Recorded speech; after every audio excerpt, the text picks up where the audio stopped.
Well, hello, SOE Nation, LFTNers, and folks who follow Testimonia. We've got this going on 3 YouTube channels today, so I think that's really, really fun.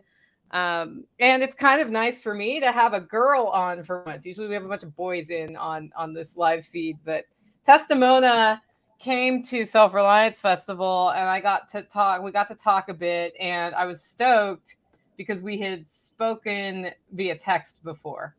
And there's always something different about meeting somebody in person. And what I was impressed with was that you call it like you see it. And you do not shy away from just saying, hey, this is what I think. And you say it in a nice way, but it's not in a way that anybody's going to doubt what your meaning is. And that is a trait that many of us have forgotten in our attempt to be gentle and careful and not hurt feelings. And sometimes it's better just to put it all out there and say, this is where I am. So Testimonia, welcome to the live feed. Tell us a little bit about yourself and how you ended up on this show today. Well, thank you for having me first off. And a massive thank you guys for the Self-Reliance Fest, because the ripple effect from that experience continues to this day. So it's pretty amazing what happened there. But as far as about me, I am a writer, I am a lyricist, I'm a singer, I am a rapper, and I wound up in Tennessee for a whole host of reasons. Me and Nicole are actually both Oregon natives who have left the West Coast for, I'm guessing, probably what are similar reasons. But I knew I needed to get away from certain environments. And aside from music, things like homesteading, being off the grid, being more self-reliant, being in a different type of community is a huge priority to me. And I saw that going on. Definitely in this region of the country, because I have been kind of all over the place since I've been in Tennessee. I've been here, I think today is the actual 3-month mark of how long I've been here, but also within Tennessee. It's just been pretty incredible. So I've just been going all over the place, and that's one lane that I'm working on. And then the other lane is, working on what I can do to contribute to this world that we live in through music and through writing and through speaking. So that's awesome. What I'm about. John, what's new on the compound this week? It's always the same, right? That's why it's just 95% of it's the same, and 5% is the stuff we show, right? Which is the turmoil caused by animals or Mother Nature. A buddy of mine just brought me, I don't know, a couple 100 pounds of meat for the dogs, and we went to throw it in the freezer that had been fixed and was running frozen. And when we opened it up, it was about 120 degrees. So quick shift, and that didn't happen. We planted a ton of pumpkins, which are all coming in. We put in all those mulch balls out there where all the trees are, put pumpkins in it, and every one of those has come up.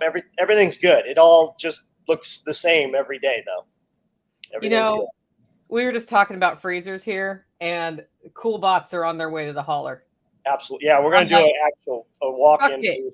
Yeah, I'm going to just do a walk-in thing because it seems like one's always breaking, and it's as we're about to put 40 birds in the freezer this week. Yeah, Home Depot's got some 20-foot uprights. They're huge. Yeah, and you can get them. Takes about 10 days to get to your door. So we're going to go that route immediately. That'll give us a 2-year warranty on that thing. And dealing with Home Depot or Lowe's, we've had, I don't know, I think we've had 6 freezers die probably. And Lowe's literally gave us a check back every single time. So bought us another brand new freezer that, again, will break in, the next 12 to 18 months. At this point, it's almost like you just know that that's the game plan buying appliances right now. If you don't buy commercial stuff, it's going to fail. Yep. It's going to fail and you can't get parts. That's our new reality. That is the new normal. We just had a washer dryer. Now, granted, we do a lot more laundry here than the average household would. But we've got a dryer set, a washer back here, Samsung, thing's probably 2 years old. And it just started squealing and smoke started coming out of it. And apparently it's such a commonplace thing. You buy a rebuild kit for $35, comes with a bunch of belts and pulleys and all kinds of stuff off Amazon. And Cody already fixed it, had it back together within an hour. So I had in my head, I'm like, man, I should probably buy 2 extra sets of these things just to have them. And that's what we've been doing as we repair things, especially older things. We buy extras of the parts. The older things tend to last a lot longer, but the availability of is just going away of extra parts. My washing machine was built sometime between 1982 and 1984. Yeah. It uses lots of water. Yeah. Well, anyway, first thing I do on a shower head is pull that thing out of there. I mean, I want all of the water pressure for sure. I wonder if they've ever like tested on those, like the longer. So I have long hair. I think you do too, Tesstamona. Getting the soap out of your hair takes a certain amount of water, and it doesn't matter if it all comes at once or if it comes over a 5-minute period of time. I wonder if they've ever done that research. I don't know. Shower heads. Anyway, okay. So where did you, Testimonia, where did you go before you landed in Tennessee, and what made you choose Tennessee? Have you chosen Tennessee, or are you still kind of checking it out? Oh no, I love it here. I love it. So I have chosen Tennessee. Where did I go before this? So when I first left Oregon, this was a number of years ago, but I was actually in LA and I was there for music. We all know what happened during a certain year. And I was like, no. So I left that area. I checked out Texas, wasn't really feeling that. I checked out, I have some history in New Mexico. So I went, back there and checked that out. And I was like, not really feeling this a whole lot. Checked out some other areas, but the ultimate reason why I chose Tennessee was just because I knew, well, for one thing, like the gun laws, that's very important to me because I've lived in states where if somebody breaks into your house and you act in self-defense and shoot them, you get a murder charge. So I'm like, and I lived in very high crime areas. So I'm like, I'm not willing to live in any place where that's a thing. So that was really important to me, the constitutional carry here. There were a couple other factors. And then obviously like being near to a music hub, which is in Nashville, was another thing because the other music hubs in the country all have certain requirements for living in those cities that I do not meet because of my personal choices. So I don't know how much we can say on YouTube without the video getting yeeted, but I think you know what I'm talking about. So I just wanted to be in a place where there was less of that. So yeah. So Tennessee won for a number of reasons. When you took off from LA, were your circle of people that you run with, were they kind of like-minded? Any of them come with you?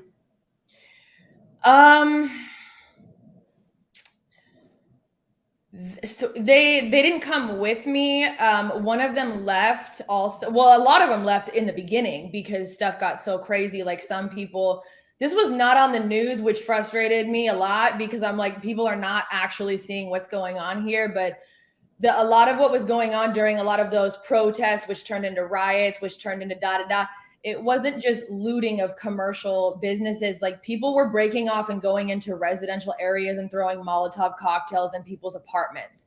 So like that was a problem. And that was in the neighborhood I lived in. And so, that was happening in a lot of neighborhoods, but I did have some people leave immediately because of safety concerns. Some people left because one guy's apartment got burned down. I was really stubborn and I stayed until I left. But honestly, no. Most of the people that I ran with in LA are either still there. One of them in particular, I talked to a lot and he wants to get out. So he wants to come check out Tennessee, but he's still in process. And everyone else is kind of just like, they know they don't like it, but they don't know where to go type of a deal. So yeah, they are mostly all still there. So when I left by myself. But I went there by myself too. So, it's all good. So when you decided to leave, did you just say, peace out, like not worry about, can I make money? Did you just leave or did you do some preparation before you went? Oh, I like the second that I made the decision, I was like out of there in 48 hours. I didn't even bring all my stuff with me. I just like fit whatever I could in my car and I was like, I'm out, just because the situation at that point had gotten so dire, and you know, like safety was obviously a concern. What the means that I did have for self-defense, other than my own physical body, had been removed by police.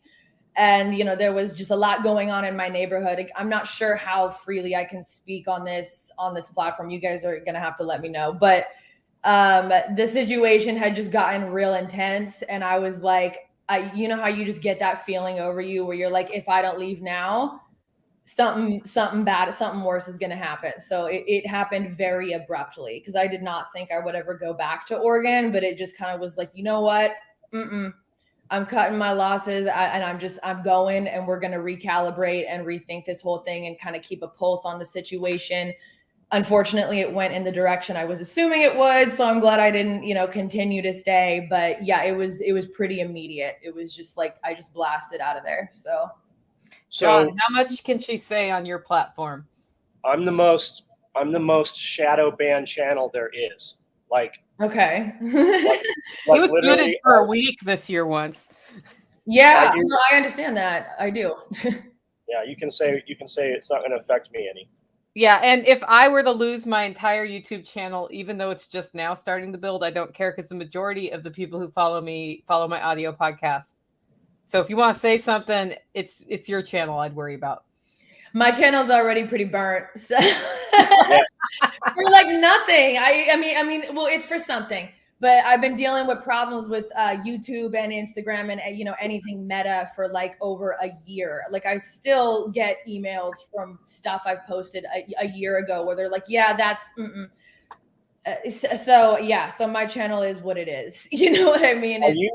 Are you getting copyright strikes for your own music? Constantly, and I'm the one that wrote it. You know what I mean? Like, and it only happens when I release like a piece of content, whether it's on my music channel or the other channel that's linked to mine that, you know, might be controversial in nature, and then both accounts start getting hit with like my other one, The Great Silencing. I've had like 7 things flagged, and like the other one, my Testimonia channel, if you look at my account status, it just says your account may be deleted. Like, that's it. So sometimes it'll block me from going live. Sometimes it just blocks visibility. But yeah, I've had, I think, like 5 or 6 of my own music videos removed in the last 2 weeks. And it was directly in line with something I released, and then also a podcast that I did where we were talking about, you know, things that people don't like, you know, that or you know, the powers that be do not like. So it's always when I do something like that, then I just get hit in all kinds of random areas. I'm going to bring this up. Pack Rat says, sounds like time to start an Odyssey channel. Do you have one already? I don't, and I appreciate that, because yeah, I need to get on that. I need to like start moving to the alternative platforms. So Odyssey, like, you can go and have it sync with your YouTube channel. Oh, really? Everything you do just gets brought over, unless you have something that's longer than a certain amount of time. And like this live stream that we're doing now will be on Odyssey. Oh, dope. If I hadn't added your channel to the stream today, I would be streaming live to Odyssey, because that's where you're going to find us if we get booted off YouTube. I think John's already there. I'm already there. And it's a growing community. I like to go over there and interact with people. I'd love to see more people on Odyssey. And maybe at some point I should just pull the Band-Aid off and tell YouTube to screw off and just go to Odyssey. Right now, though, I have better technical experience on YouTube. That's why I'm still here. So yeah. Rumble's good also. Yeah, I really like Rumble and BitChute just for my own personal purposes. Yeah. So I think I just need to like you said, rip off the Band-Aid and just shove everything over there, because it's ridiculous, and I don't enjoy being fired up, you know, and like I put something out and then I just get hit on everything, because everything is connected on all these platforms. There's a platform called Rockfin. Yeah. The interface is awesome, and they can tip you. And there's a lot of traffic there. I've not been able to get on as a creator. They want a 15-minute phone interview, which has never happened for me. But Rumble works good. I just feel like Odyssey's not doing anything. Like, they're not putting anything into it. Yeah, you can set it up to where it transfers, but I can't even take videos off the hard drive. that we load to YouTube, they have to compress at a much lower rate. Like I can't even put a normal video on Odyssey. I can make it auto dump, but I just feel like it's not going anywhere. So you're also on Rumble then? Yeah. Okay. Well, then might as well be on all. I would everywhere. I would go everywhere. And like on locals works. Like Andy No is on locals and does really well there.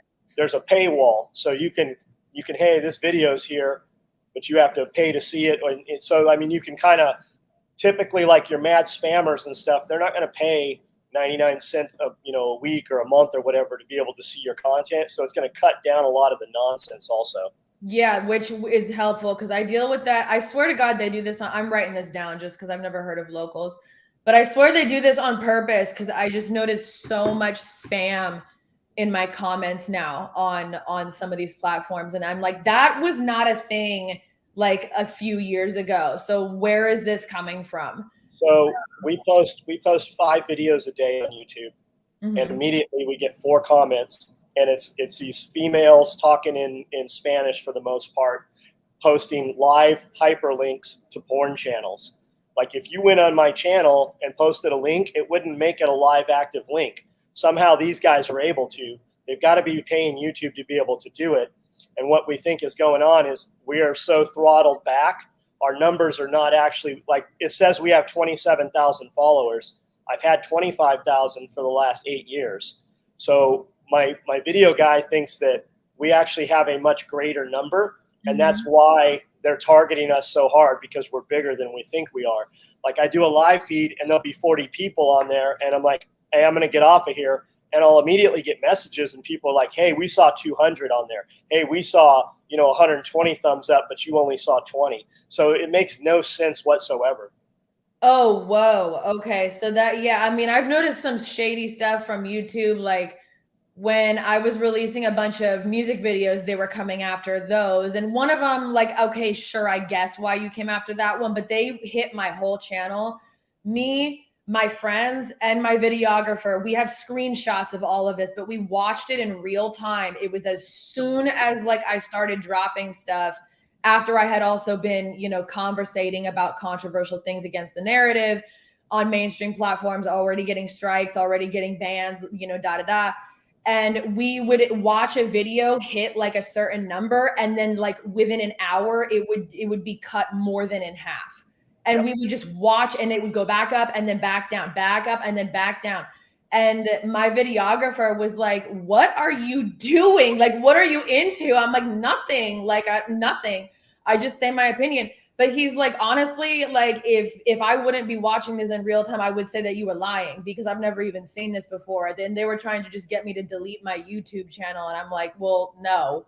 But I think the way to look at I think the way to look at YouTube is just to advertise, or look at it as fishing, right? Yeah. We can put our content there, people watch it, and if we can just draw 5 people a day to another platform, right? Yeah, and Odyssey is getting better, John. They fixed some of their video compression problems, but Odyssey is fighting a lawsuit with the SEC, and I think that's why they're not putting a whole bunch of the crypto thing or something. Yeah. So I tried to load a video a couple weeks ago to Odyssey, and I couldn't load it. It wouldn't load the same video that we had just put on YouTube. So that's the most recent interaction. I've kind of just given up on Odyssey. I'm not saying don't use it. I mean, use everything. Use everything. Another huge one right now is Truth Social. It was around for about a year. Nobody was getting in. They switched to the Rumble server, just like Tim Pool has, and all of a sudden, boom! And there's tons of traffic there. So I'm building that one up too. Cool. Every time I'm on with John, he mentions some other platform I need to go figure out how to use. Yeah, I actually did wind up getting on Truth Social, but I was just like, I don't know what. So they switched to the Rumble server, you said? Yeah. Okay, that's dope. I like that Tim Pool did that too, because he talks about that a lot on YouTube. Is he's like, I can't even get into the real shit here. Like, you guys gotta come over to the website or come over here or whatever. So it's more of like a redirection place than anything. They do their after show there, and then also you can look at it as like, we use SMS, we use text message apps. So when we have some new product, we'll just do a burst of it with a photo. Hey, these are available. They sell out before we ever send an email, we don't even take pictures of most of the stuff for social. It's just gone so fast. But as an artist, I mean, you could use that also. Hey, live video just went up. Here's a link. Because YouTube, like when we go live, YouTube doesn't tell people that we're live. People literally go to our channel to find us live and can't find us live. My wife, Amanda, will send a message out and then they can click through that live link. But you could use it like that also. So if YouTube's not propagating you, then you just tell your people and drive the traffic where you want it driven. Yeah, Austin said he's seen your comments go from 50 one day to 30 the next. Yeah, I don't doubt that one bit. They will do that, whether it's subscribers, comments, views. I've watched them just drain people's accounts. So they have all kinds of fun little ways. And you said that's an SMS app that you use? Yeah, so you just need a text message app. Okay, cool. I'll look into that. I appreciate that. Yeah, get with me or Amanda and we'll tell you what we're using. It's super easy. Okay, I would love that because it's a lot quicker than the email list that I have, because not everybody checks their email every day. So we were putting text out about an hour before we would put our email out, and everything would sell out. So we throttled it back to 15 minutes, and now we actually put the text out about 5 minutes. And originally we were doing it to bribe people to join the text app. We have 75,000 some on our email. And only 2,000 on text. And I don't know what text, we're probably closer to 3,000 now, but it's that 1,000 true fans, right? All you need is that first 1,000 when you drop merchandise or whatever, 1,000 people that are truly interested, 1,000 people that'll give you $1. And you could even, charge to be on the text app, $1 to join the text app. If you want, if you want the advantage when we drop merchandise or whatever, or you want to hear this track, before it's finished off. You want to hear what just the raw, vocals sound like before we add in, all the cleanup on it. Okay. I love it. I love that. Absolutely. I'm doing that then. Okay. So you're a relatively freedom-oriented person. Is that why you left Oregon? Yeah. Was there an incident? I want to know. I had some incidents. Oh God. Yeah. Well, since we can speak freely, like how many incidents do you want me to bring up? Was there one or two that just made you say, screw you, I'm out? Or was it I'll throw in one from, oh God, dude. I'll keep it brief. I'll throw in one from LA and then one from Oregon, but we can just say as a generalization that the cult hive mentality of like, if you don't take this particular pharmaceutical experiment, then we all hope that you die. And by the way, you can't enter public buildings or have a job or go to school or participate in society. And like, you will watch your own blood or your own people that you grew up with or whatever just be so consumed with that narrative that they like celebrate that, and they're like, yeah, we hope they all die so that way voting goes well. And I'm like, what are you saying? So that not the funnest thing to deal with constantly, but in LA I had a situation for sure, which is why the gun rights and gun laws are real important to me, where I had a self-defense situation, right? There was a man that was harassing me, and it was at my apartment that I was renting. And so I had to confront this man. And like, I didn't mentally, like, my first instinct is not call the cops. It's just like, go deal with it. So I went and dealt with it. I did not touch him. This guy sprayed chemicals in my window. He was like, people were getting a little nutty at this point during the stay-at-home order in Los Angeles. And like, for a while there was like a curfew. People were getting arrested for like walking around past 6 p.m. Like, it was a shit show. And so that affects people's mental health, right? So like, I don't know what he was going through, but this was going on for a long time. And I was like, I you know what? No. So I did go and I confronted this man who had sprayed chemicals into my window, and he went like, okay. So what I said to him, and I didn't have a firearm, but I did have a weapon, but I didn't like point it at him, like nothing like that. I just had it on me because this is a man who's 3 times my size. I don't know him, but I did not enter his apartment. I did not kick in the door. I didn't, touch him. But basically, it escalated into an argument. And I said, if you ever fuck with me again, I'll fucking kill you. And he called the cops on me, and they arrested me for felony criminal threat. And like just pulled me out of my apartment, put me in cuffs, didn't say anything, no Miranda rights, no nothing. And I was like, why am I being detained? And they were like, oh, you're not. We just want to ask you some questions. And I'm like, well, I obviously am. I'm in handcuffs right now. So what's the purpose for this?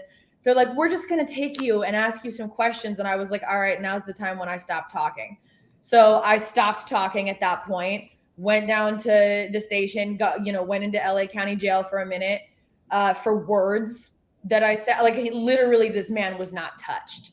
I did not realize it was a felony to use your words. But apparently you can't say that. Yeah, exactly. Yeah, I'm 5'8", and like you see how skinny I am. You know what I'm saying? Like this dude was like much larger than me. So thank you, Amanda, for saying that. Yeah, it was ridiculous. So yeah, I was facing a felony charge for that, and when I looked at the maximum time that I was looking at, it was 4 years in prison plus a strike because I had a taser. So that was where the extra year, so that's how much time you can do in California for saying, if you ever fuck with me again, I'll fucking kill you in the heat of an argument. Like you can go away for a long time. And with how violent things were and how crazy things were, I was like, I don't see me being able to avoid these situations. So I removed myself. I could give you like 50 more examples, but for time's sake, I will not. But I think that's bullshit.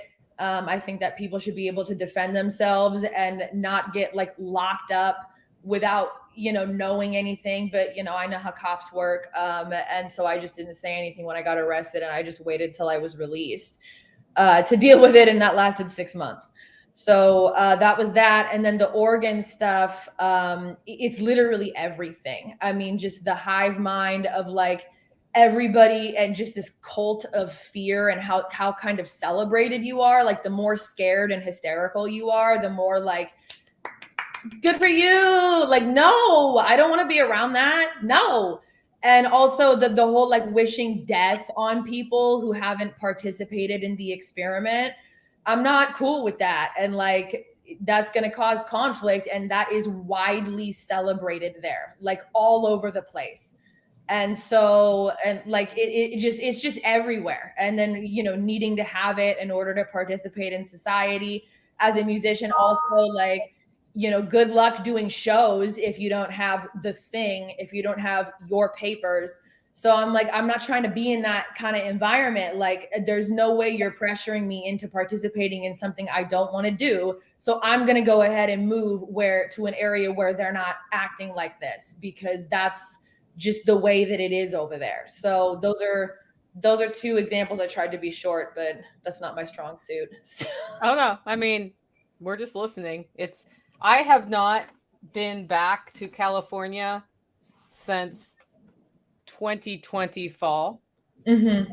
And at that time, there were still, like, it was still kind of locked down, but not, I think it was opening up a little bit for a bit that fall. I haven't been to Oregon since probably 2017.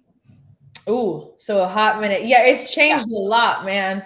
Even in just this short amount of time I was in LA, when I went back, I was like, how did rent double? Like it just in like less than 2 years. Yeah, it changed. It's the urban growth boundary. That's how it doubled. Yeah, well, that and also all those fires where like Blue River and all like all the little towns like that, they're gone. They're gone. So it's like those people got to go somewhere. So yeah, I know they've got, as far as renting, it's less than 1% vacancy. So like I have a lot of friends that have born and raised there, lived there their whole lives, and they're homeless. They're living in a tent by the river, or they're living in a van, or whatever. And it's like, because it's almost impossible to find a place. It took me 9 months to get my own place when I got back up there. So it's not easy. Wow. Austin's saying, I lived in downtown Long Beach. I once told a guy that if he came closer, I would consider it a threat. They tried to arrest me for terrorist threats. Well, I believe him. I do. Like, I just can't believe that rent is ridiculous in Utah as well. $2,000 for, yes, exactly. Yes. 100%. 100%. Yeah, no, I feel both these people's pain. Because the rent prices in the high population, areas are out of control. And I just think it's dumb as hell to like try to slap someone with a felony and lock them up for words. Like, when nobody was touched, how? Like, that's nuts to me. Well, words, and you didn't like go, hey, I got a taser here. Yeah, no, he didn't get, like, I didn't zap him. You know what I mean? Like I didn't do nothing. Like, I just had it on me and I realized that tasers are actually really shitty weapons, right? Because like, if I tase that guy, I'm expecting to get the electric current back, because the odds of him grabbing me and that current transferring are pretty high. So it's like, the only reason why I brought it is because that's all I had. Because in the area I was in, I was like, yo, I don't think I'm allowed to have a gun, because I had felonies on my record from back in 2009. And so what I didn't realize, because my PO was like, even if you get your felonies expunged, you still can't have a gun. You have to go through the ATF. And I was like, well, that's not going to happen. So I thought I didn't have any gun rights, even though my felonies are now expunged. But then I found out, like, later on, when I got back to Oregon, they were like, no, that's bullshit. You can totally have your guns now that they're expunged. And I was like, what the hell? But in California, you just don't, like, the odds of you having to use it are so high. And their laws for whether or not you get a murder charge are so ridiculous that it's like, it's not worth it. Like, I just don't even want to be in that situation if I'm going to deal with life in prison for trying to defend myself. So now you're in Tennessee, and you're living kind of in a part of Tennessee that's not as, I would say, free as some of the more rural areas. Mm-hmm. How different is it, though? Well, I'm kind of all over the place, so I'm not always like in the city. You know what I mean? Like, but I'll just say this. Where I'm at right now, I live on the outskirts of Nashville, so because it's cheaper. Like, I live by the airport. So like where I'm at is kind of like tucked away, like you wouldn't really know it's there. So it's pretty quiet, but I'm also not home all the time. But I'll be honest, like, it kind of reminds me of the LA of the South, almost, like, if there was one or whatever, only in certain areas. And that just is what it is. You know what I mean? But my lease is up where I'm at in August. So that's a month away. And I already know that I am planning on leaving, not Tennessee, just this area. Like, I want to be away from high population areas or whatever. This was just like, it's just kind of a one step at a time process for me, because I moved out here not knowing anybody. So I'm getting to know people and networking and all that kind of stuff. I just kind of took, a room that was cheap and in my budget. And it was like, just get something. Okay. So Bob's saying, if you want to take Fighting Pistol, they'll sponsor you for the fees and ammo costs. Let me know. Oh my God. Yes. Are you serious? Yeah, you should do that. Do that. Oh my God, thank you. That is so, I'm gonna, if you see me looking off screen, it's just because I'm writing down your name. We'll put you in touch with Bob. He's a great guy. Oh my God, thank you so much. You met him. He was here with the two kids doing the lemonade stand. Oh yeah, I do. I remember talking to the kids too. Yeah. Yeah, if we can time it right, I'll take it with you, because I need to take that class. Ooh, that would be fun. Yeah, that would be, because I've been wanting to take one of those. I figured it'd be exhausting, but sure, I'll go with fun. Huh? I said, I figured it'd be exhausting, but sure, I'll go with fun. Yeah, no, I think it'll be exciting. Like, I want to do something like that so bad, but this the reason why I haven't done it yet has actually been just because of financial reasons. So that is, I appreciate that so much. It's so important to have that skill. It really, really is, especially if you're a female and by like a single female, in my opinion and experience. So how do you make money? I mean, do you make money rapping? I mean, yeah, I get royalties, but it's not enough to live on. And like when I do gigs, yes, you get paid, but again, not enough to live on.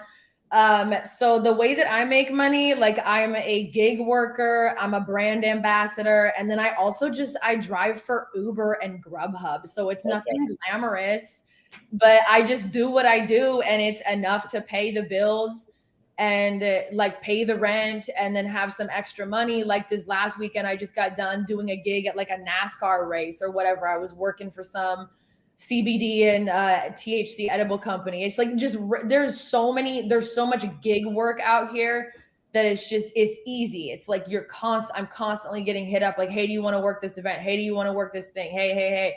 And the pay is good. So it's like, you know, I like being around a lot of people, like depending, you know what I mean? Depending. Living wise, maybe not so much, but like doing events and going to events are fun. So have you seen the Uber freestyle rap YouTube channels? Yeah. So a rapper that I follow, I don't know, you might know who he is. He goes by High Res. But yeah. So like he had a whole like series of like rapping as like an Uber driver or whatever. So I saw his.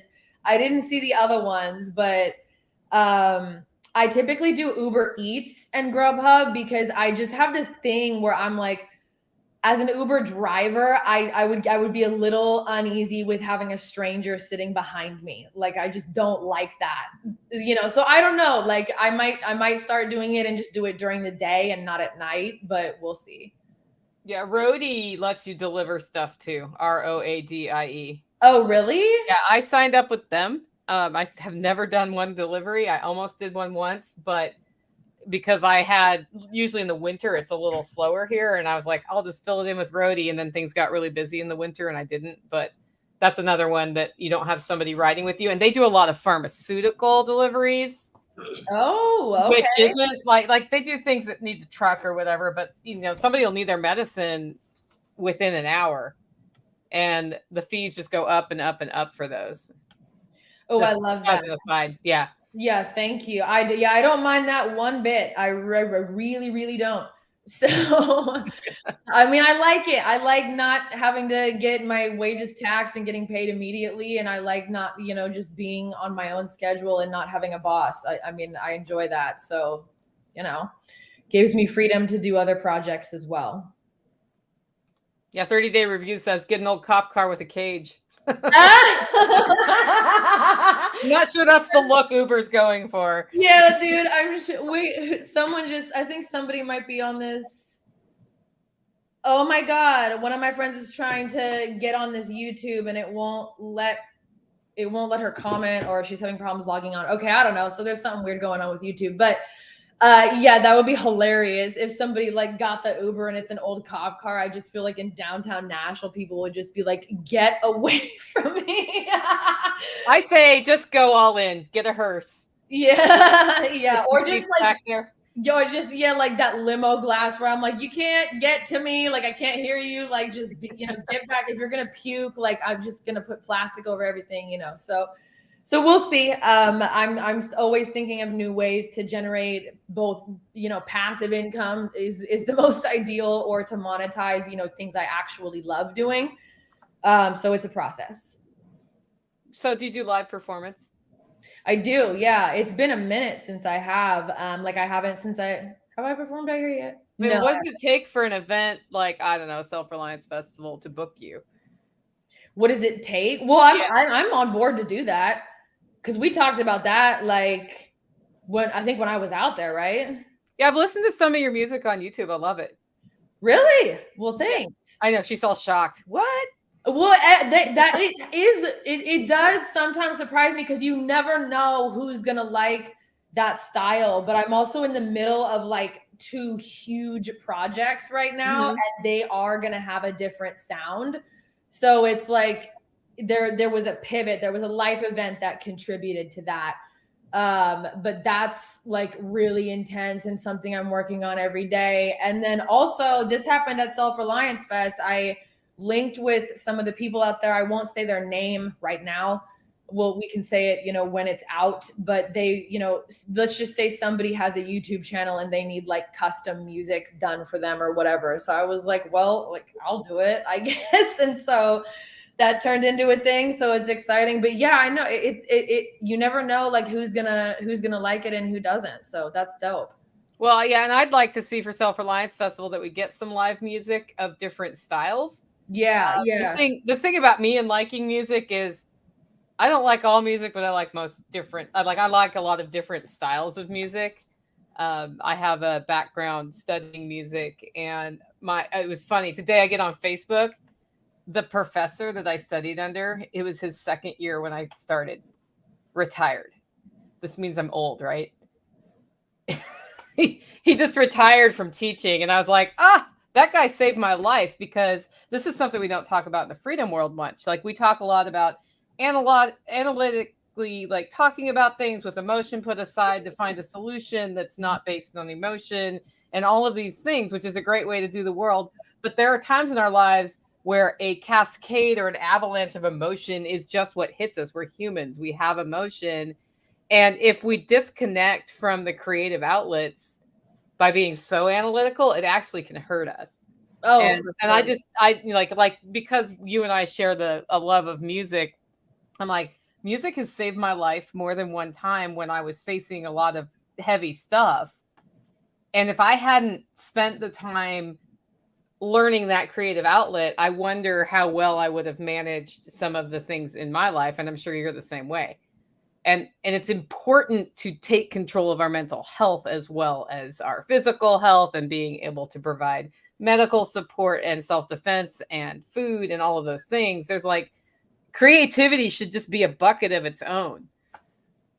I am with you 100% on that, especially with the mental health piece. Because I see a lot of people, and I've 100% been in this category before, where it can be easy to get panicked or lose your head or like, overwhelmed or whatever. But it's like, if you're talking about being in situations which, are much more stressful than what we're dealing with now, you know what I mean? The potential for that is like, I have a pretty solid studio build in progress. We should do a holler. That's so dope.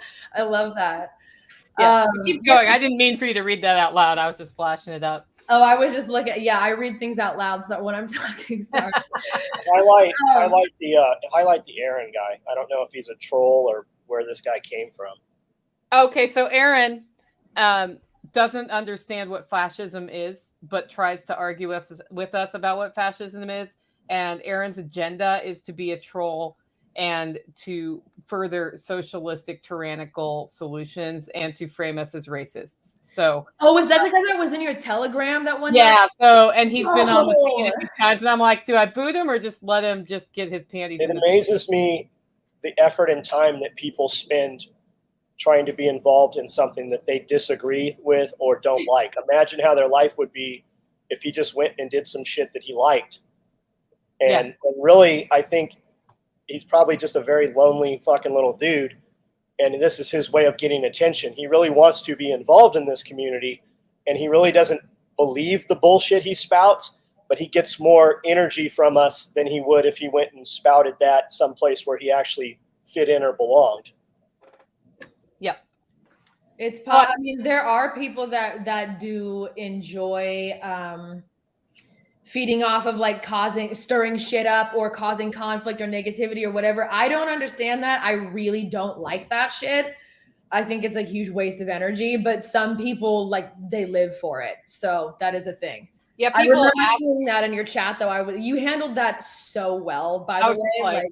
So much better than I would have. The N-word is not usually welcome on any of my groups. And I was like, what? Yeah, no, I was like, There's- what in the fuck is going on in this Yeah. chat? And then I like read through it and I was like, all right, she handled it. Like, Somebody was like, oh, I'm glad you took care of that, Nicole. We were wondering. And I was like, I was just not there when it first happened. And so I didn't, and then I was like, well, let's see. Are they just like a really weird person who thinks it's okay to do that? Oh, no. Okay, I see what's going on. They're trying to frame us as racists and get us to start talking about, because we're not. Like, there might be some racists in our community. I don't know. But in general, we embrace people for who they are. And I don't really care what your choices are in your personal life or any of that. I just, like, if we're together on, hey, let's make some forward momentum, that's what I care about. I was talking to John earlier. I'm like, what I care about most when I'm working with somebody is work ethic. That's what I care about. Not anything else, really. Yeah, I mean, it's pretty simple. You would think this would be like an easy thing to want to ask for, but it's we have a fun society these days.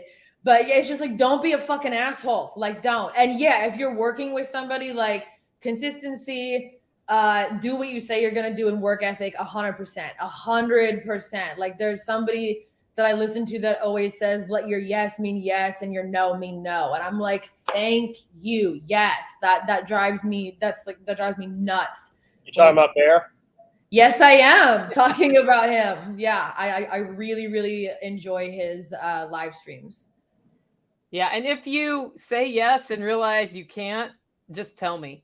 Because we've all done that by mistake. It's not usually a malicious thing, but I'd rather know, hey man, I'm in over my head on this one earlier, rather than on the day the thing was going to happen, a no-show or something. Yeah, that's not good. No. So yeah, communication is key, and like, know what you can and can't do, and do what you say you're gonna do. Like, just being it, like having some integrity with what comes out of your mouth is something that I appreciate when humans have. It is what it is. Yeah.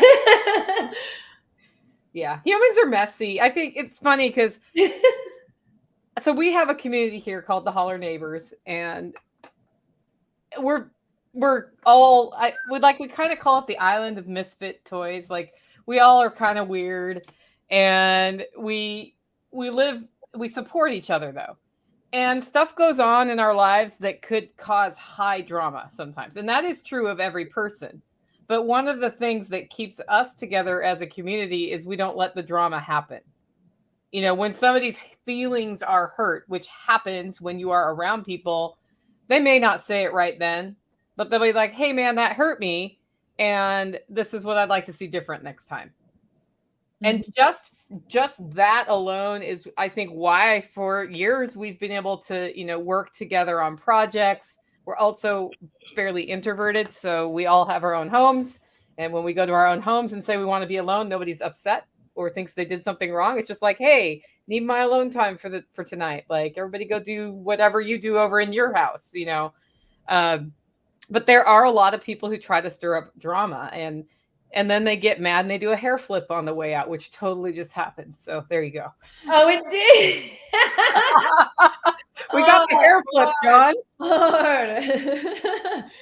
Yeah, no, I mean, communication is key 100%. Like, if somebody has like an issue or a problem or a hurt feeling, it's like, dude, just say it off rip so we can handle it. Like, don't let it fester and turn into some like weird guessing game where I'm like, what is that about me or is that about them? Like, what's going on? And then like a month later, they blow up and you're like, we could have handled this. Yeah.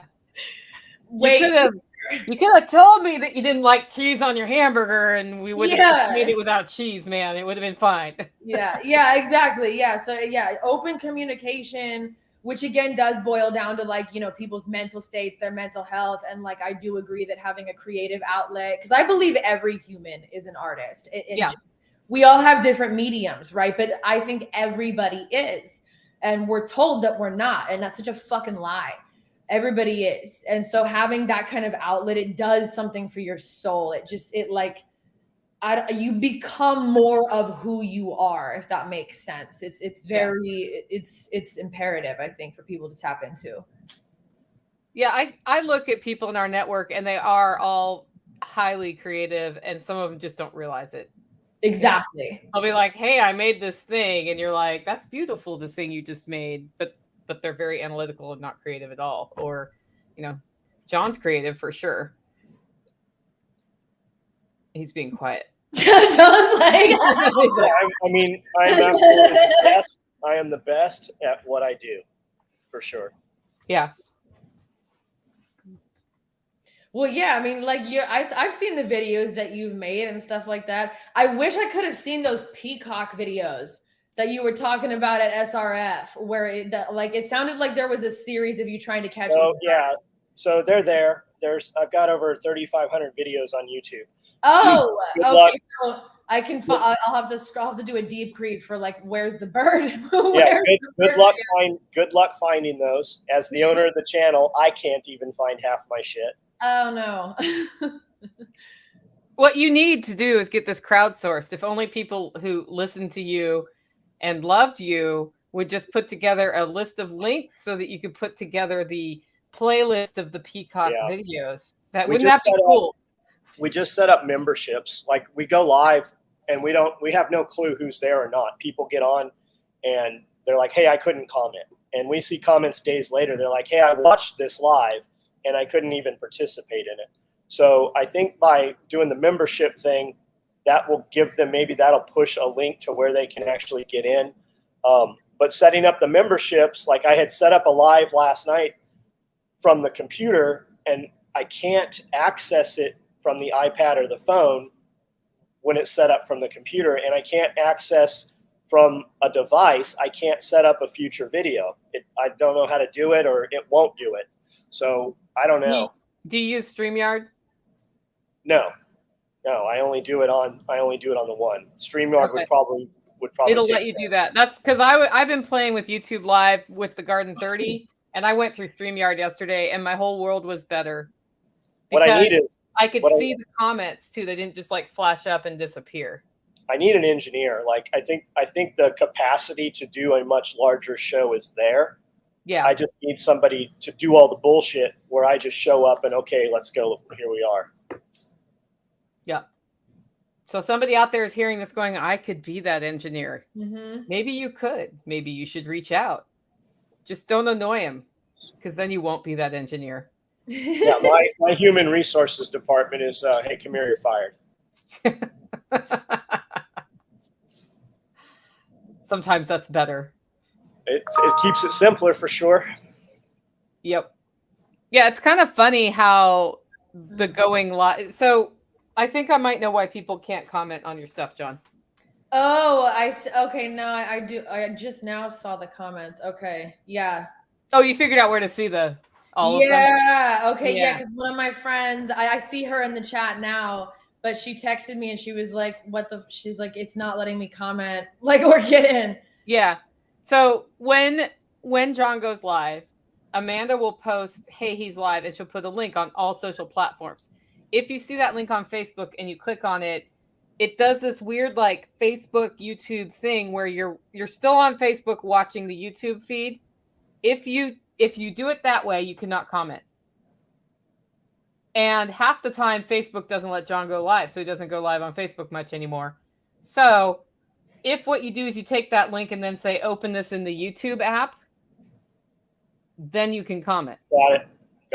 That's what because that was happening to me. And then I was like, well, I'll just go straight to YouTube. And about the fourth time I did that, I realized what was going on is Facebook's shutting you down on that one.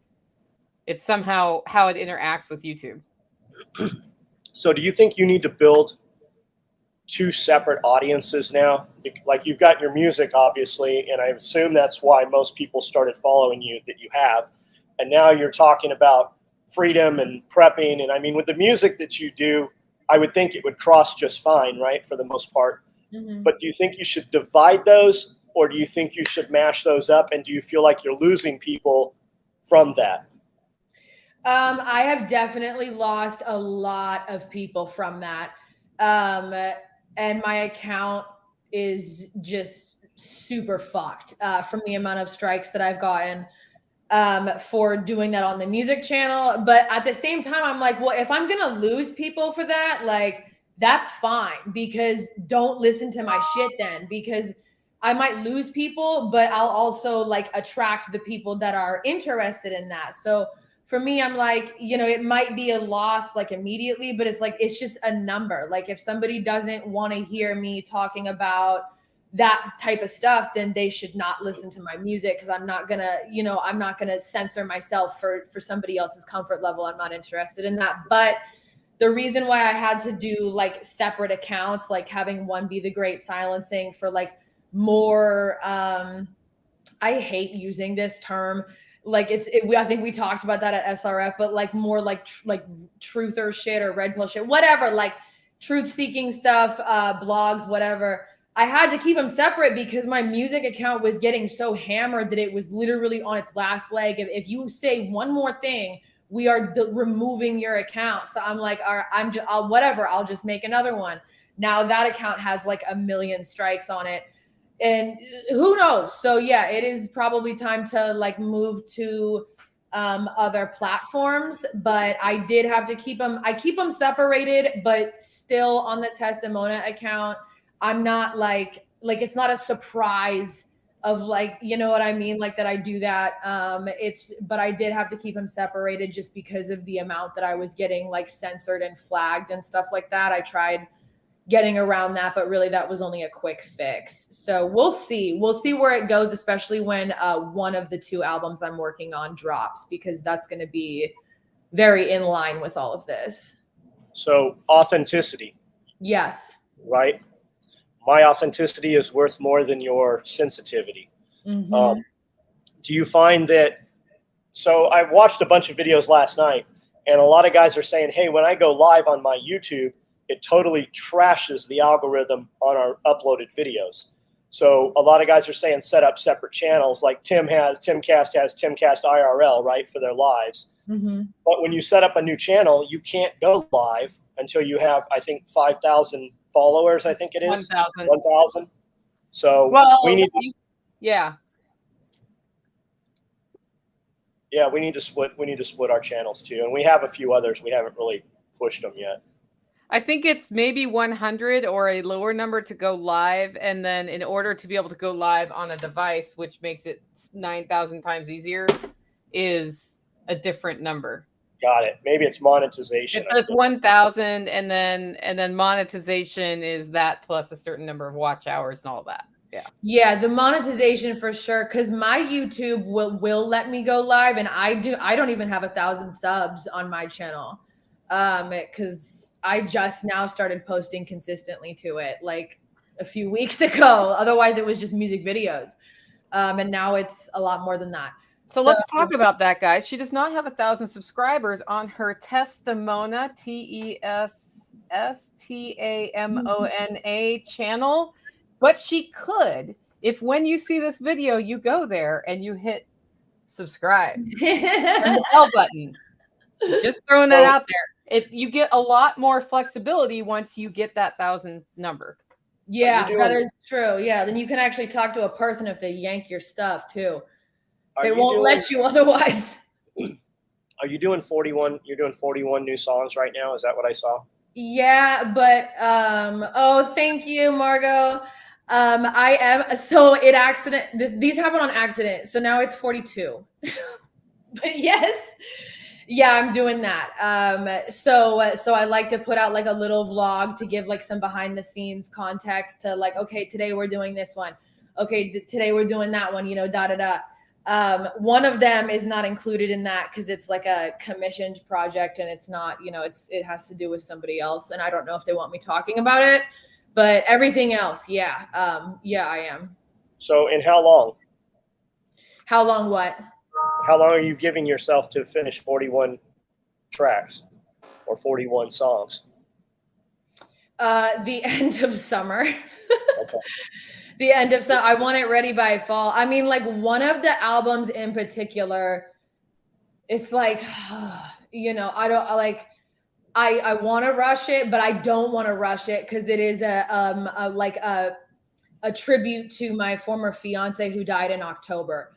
So that's like one of the projects is pretty heavy. Not for the listener, just for me, you know what I mean, to go through, because I spent almost half my life with him. So it's like really hard, you know, sometimes to do it. But I want it to like really reflect and like perpetuate his legacy through this. So if that takes longer, that's okay, because I want to make sure it's like really done to the best of possible abilities. But the other one, which is more kind of like in the lane of talking about like what's going on, what we're doing, da da da. I feel like that information just and those messages need to get out there. Like there's kind of a sense of urgency behind it. And I also don't know none of us know how long we're gonna have the ability to do shit like this, or to get, you know, that kind of stuff out. We don't know. I mean, so I think the sooner the better. You know what I mean? So Yeah, I watched. Go ahead. No, you go ahead. I watched a video where you were talking about that song. So I'd heard you say that before. What does that look like when you work on one? Let's say you do one of those songs a day, right? What does that look like? Can you do that from where you are right now, and you just email that shit in, or do you have to go to a studio and do that in front of a microphone with computers and stuff? Oh no, I have my own setup. And it's like a portable. Like right now, I'm just renting a room. But the other person that lives here is also a musician. So there's like that. Like we both record in our rooms. So I do not go to a recording studio because I wanted to make sure when I first started making music that I could do all the things myself. Because there's some snags you can fall into, and you're also dependent on like who, you know, and it also costs money. So like I literally, all of my music gets recorded in like a soundproof closet. And either I get to soundproof it with actual soundproofing, or I don't have the ability to do that. So guess what? I'm using hoodies and towels, and it works fine because I have a decent condenser mic, and I just do it in my room. And I have the DAW pulled up, and like I, you know, do all my own tracking and da da da, and I have all the stems for my like instrumentals laid out. Once everything is done, for a while I was mixing my own music, but I got linked with a really, really phenomenal engineer. And we work really well together. And so I'm like, okay, I kind of want to outsource that aspect of this process, because mixing and mastering can take just as long as all the other things. Like it's like wizardry, and he's been doing it for 30 years. So, and he's not expensive. So I'm like, I might as well just outsource it. So I send him my sessions. Once I'm done, get him back in a week, boom, song's done. You know what I mean? So you have all the written word, right? You've got it all written out, and you have some idea how you want that to sound. Mm-hmm. And then he gives it back to you, and you hear it with music for the first time. Is it kind of how you pictured it in your head, or? Oh no, I have the music too. Okay. Yeah, so I've got the beats, and I have my lyrics that I write, and then it's just like recording it and not being in my own head, because I have a really bad habit of like looking over something and then just being like, no, let's go over it all again and redo it and make it better. It's like, how about you get out of your own way and just put it out there? Like not everything has to be, you don't have to, I can get kind of OCD in the process. So I got to watch out for that. But yeah, no, I got the beat, I got everything, and I just go and record myself.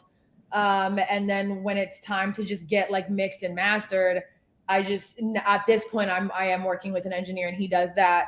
But for a while I was just doing it myself, which was it's interesting. That's a whole shit. That can take days if you're not good at it. Like, because I'm YouTube taught, so I'm not like a professional. Yeah. Cool. That's actually not a bad way to do it. What, being YouTube taught or outsourcing? Just like outsourcing, especially the mastering of stuff. Yeah, when it's something like that, like 100%, I would rather have somebody who's been doing it for 30 years, who like that's what their job is, as opposed to like me, who's like, you know, watch some YouTube videos and like trial and error. You know what I mean? The difference is night and day in the way the track sounds at the end. So, well, and an outside ear on your music, you're like, I think I really want this louder. And they're like, you want this louder right there. And it's amazing how that really brings it together. Your other channel name is what they're asking about in the comments right now. Okay. Yeah, I see a bunch of stuff on the side. Whoa, is my account posting?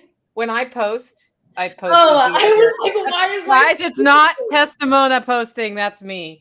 Okay, I was like, what? Why am I saying my own name on my own? Like, how did my face get in the chat? What's the name of your other channel, though? Okay, so on YouTube, my only channel is Testimonia. Okay. But if you go on Instagram, I have Testimonia, and then I have The Great Silencing. Okay. And there's a hyperlink on the Testimonia Instagram, and it's also in the description box of like most of my YouTube videos, where all of my channels, like, because I have 2 channels I run on Telegram. One is called The Great Silencing Uncensored, and the other one is Testimonia Music, because somebody took the other 2 names first, so I had to add a little something. Yeah. So yes, The Great Silencing on Instagram and Testimonia on Instagram, and there's hyperlinks for like all of the things in the bio, so you can just find everything else there, or you can go to testimonia.com. That's also another option. So is Testimonia that you chose that name because it's like your testimony? Is that what that is, or? Actually, so like that's what everybody asked me, and I'm like, that's so dope because that actually works, because that's kind of what my music is. But Testimonia just came from it was my then boyfriend's stepbrother. Like, we all lived together, and me and him were on the same schedule. Like, my boyfriend would always be gone in the mornings, but like me and him like work nights or whatever. So every morning we had this routine where like we'd make coffee that was way too psychotically strong, and, you know, go on the porch and have a smoke. And he would always call me Testimonia. And I was just like, I'm gonna go with that. That's dope. Because before I was just using like half of my name. I was using Teresa Elise, which is like my first name and half my middle name. And I was like, you know what? Nah, I'm gonna change it. I'm gonna go with Testimonia. And then people were like, is that because of the testimony thing? And I was like, actually, no. Somebody just started calling me that, but let's go with that because that makes sense. Somebody just asked, where is a good place to get stems? I could give you a lot of websites. I don't know what genre of music you are making, or like if you're looking for entire beats with track outs, or you just want stems to make your own like samples. If you can elaborate on that, or also I would be happy to I would be happy to like send you a list of things after this as well, because I have a lot of websites to give you. Yeah, so I don't know if can I post in here? I don't think so. I don't think you don't have superpowers, but yeah, not yet. They actually just added to StreamYard the ability to have a co-host, but I think you can only do it with one person permanently, but that would make the whole thing easier. Yeah. So I'm excited about that. But. Okay, and that's from Austin Davis. Yeah. It works with John, right? Yeah. Yeah, if you want to get a hold of me, like on if you want to even email me, testimonia@gmail.com, I will respond to you, and I will just send you like I will send you all over the place. So I would love to help you out with that. Awesome. So when I first saw, like, I met you at SRF, and then that Monday afterwards, I was on the treadmill and I was just scrolling through the iPad, and a picture of a chick came up wearing one of my shirts. That's the only reason I even stopped on it. And that was your 2.5 hour video review. Yeah. So I listened to it in different pieces of it. I've listened to it. But it's just a trip that popped up on my feed after speaking to you, because the phones were there and the phones know exactly where we are. Yeah. But it popped up, and that's when I ended up following your Instagram, and we talked a couple times, and just to show you, we've never been in contact before, but having stood there, all of a sudden it was in the feed, it came up on the radar. I think you were tagged in that video too, though. Was I? Maybe so. And then I also thought that you lived in a yurt watching your picture for 10 years. I'm like, I thought for sure you lived in like a tent or something. That would be so dope. I would so live in a yurt. That would be awesome. No, that is my roommate has this like giant, like just super comfortable chair. And I was like, because I recorded that like the night I got back from SRF because I was so tired, but I had all of that in my head. And I'm like, I just need to like put this out there now. Also, it was the night before, like it was like the last chance for people to be able to watch the talks for free before it went to the Live Free Academy. So I was like, I gotta do it before midnight. So I was like, I gotta tell everybody. So I just went to that little chair and like drank some coffee and was just like, we're doing this. Yeah, no, I wish I lived in a yurt. That would be awesome. But that's just like a really cool chair. But yeah, you are not the only person to tell me that. They were like, you just popped up on my feed. And I was like, what the hell? And so I had a bunch of people reach out to me that were at the festival. Most of them I didn't even talk to when I was there because there were just so many people that, you know, you can't talk to everybody. I mean, what we had like 550 plus out there. That's a lot. So like I didn't get to talk to all, you know, everybody. But they all said that. And I'm like, well, that's because all of our phones were in the same area. So like they know that we were just at the same place. You know what I mean? And they were, you know, they listen and they're like, oh, you might be interested in this, being that you were just there. So yeah, that I'm glad I did that for sure. I don't know how much sense I made because I was exhausted out of my mind, but you know, I'm glad I did it. Sunday was a hot day. It was, dude. And then Saturday, I did exactly what you said not to do. You were like, please drink water. I'm like, got it. I forgot. No like, water. The whole day. Because I was just talking to people. And then I got back to like at the end of the night and I was like, I feel like I'm going to die. Oh, I wasn't drinking any water. This guy's running in circles. He gets to my desk. He jumps on the floor. He gets on my desk. The little, I see him in the corner. He's super cute. Yeah. He just woke up. Oh. Yeah. So. Anyway, yeah. So, what else do you guys want to hear about in the live feed?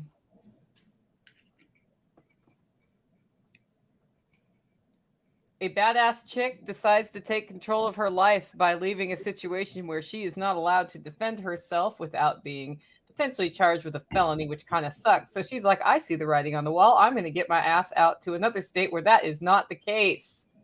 And now you're here. Did you know what? I'm going to actually, when you told that story, I thought of this thing and I didn't bring it up at the time. I have learned that when women defend themselves, they're more likely to be charged with murder. Yeah, what the fuck is that about? Like in any state. So who called the police? The guy called the police? The dude, he did it. Like I was there. And first he got into it with me. I didn't even come at him all crazy. And then he just went off on me, but then slammed the door. And I was like, bitch, because that's some bitch shit. And then like, as soon as because the door was shut, I'm not going to kick down your door. I understand that you can't do that. So like, I was like, I guess I'm just going to walk away. And then as soon as I got far away, he opened the door again and starts yelling. So I was like, oh, I'm going to come right back. So I went right back and we were kind of in each other's face. And he goes, that's it. I'm calling the cops. And I was like, what the fuck? And at first I was like, he's not going to do it. And he did. So the cops show up and they're like, hey, did you threaten to kill this guy? And you're like, yeah, but I didn't really mean it. No, I did not answer that question. Okay. So they arrested you without you even got it. I did not admit to anything. Like they just were like here's where I fucked up is when they were like bashing down my door, I was like, damn, because they almost kicked it off the hinges and there were like 5 of them. I'm like, why are there 5 of you? But I opened the door and here's where I fucked up. Well, I fucked up by opening the door. I shouldn't have done that. But I opened the door and they go, Teresa. And then they said my last name. And I was like, yeah. And as soon as you say, like, you confirm your identity, you are officially in a verbal contract with them. And then the whole thing goes off the rails. So I should have just been like, no. You know what I mean? Like, I don't know. Maybe it would have gone differently. Or I should have just jumped out the bathroom window. But I didn't. And like, that's all they got out of me. Then they just grabbed me, yarded me out of my apartment. They went in they had me in cuffs, and I was like, am I being detained, and why, and what is going on? They gave me some bullshit reason, and I just stopped talking. Like, even when I was at the station, they're like, why are you here? And I just looked at them. I didn't say anything. They're like, can you talk? And I just looked at the other cop, and I'm like with the eyes of like, you tell them why you arrested me. I don't know why I'm here. So I didn't say anything. I waited until I was released, and then I talked to a lawyer, and that was the first question he asked was, did you talk to the cops? I was like, no. He's like, oh, thank God. So yeah, that's why I cops will tell you if you're arrested, you shouldn't talk to the cops, even if you're innocent. Never. So did that go to court? Did they drop the charges, or did that go to court? It took 6 months, and I had to go to court, and then I got to court, and before I even saw a judge, like I don't know what his job title was, the prosecutor, they had us all line up or whatever.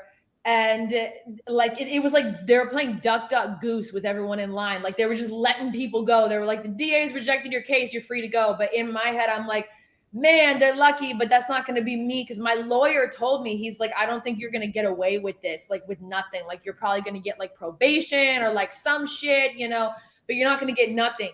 And I was like, this is fucking bullshit, but whatever. So I go, and I'm like, they're not letting me go. And I get to the front of the line, and he goes, the DA's rejected your case, you're free to go. And I was like, what? And so, yeah, after 6 months of that, they threw out the charge. Good.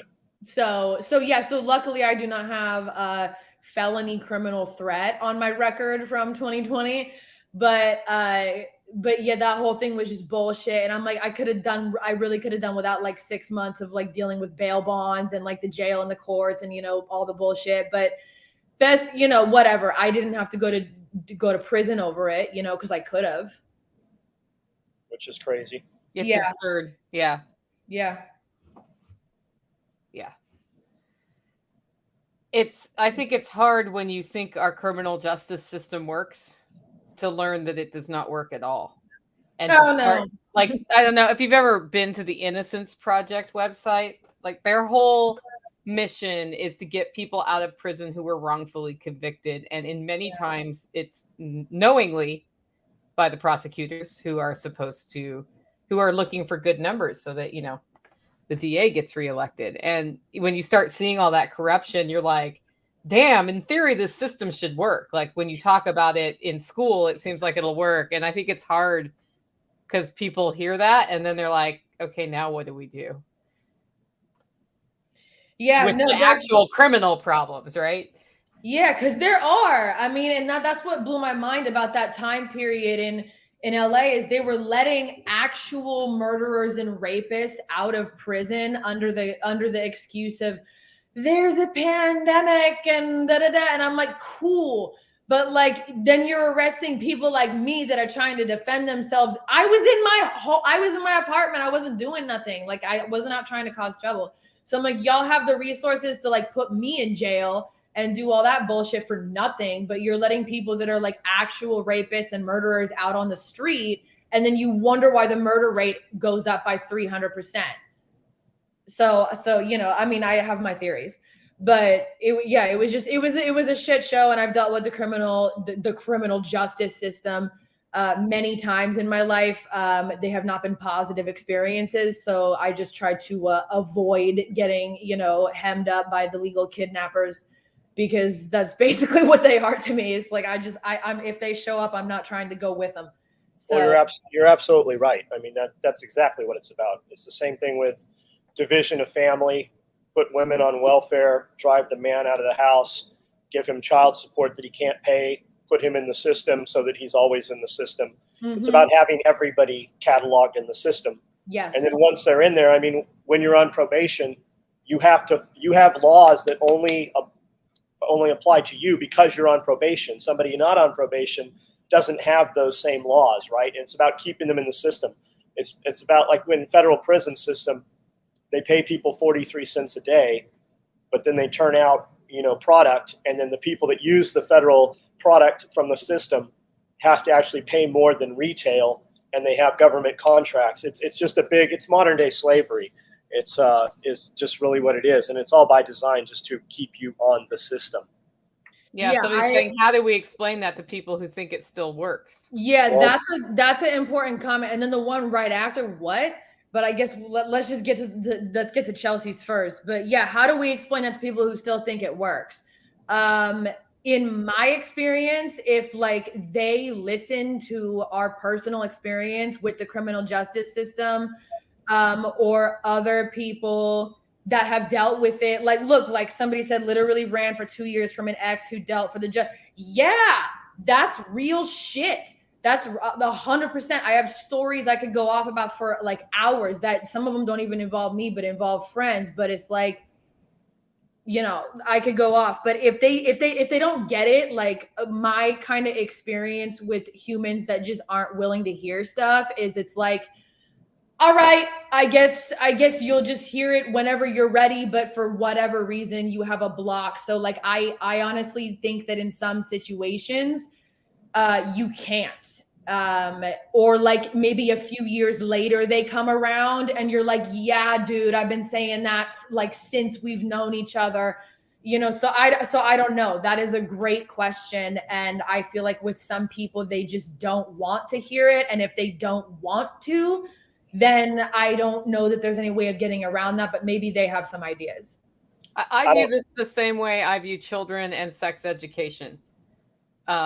Children will ask where babies come from at a certain point, and you will answer, and you can answer very clinically, and they may or may not understand what you said because they weren't ready to really understand completely how that process works. And then 3 years later, they ask again and you answer again.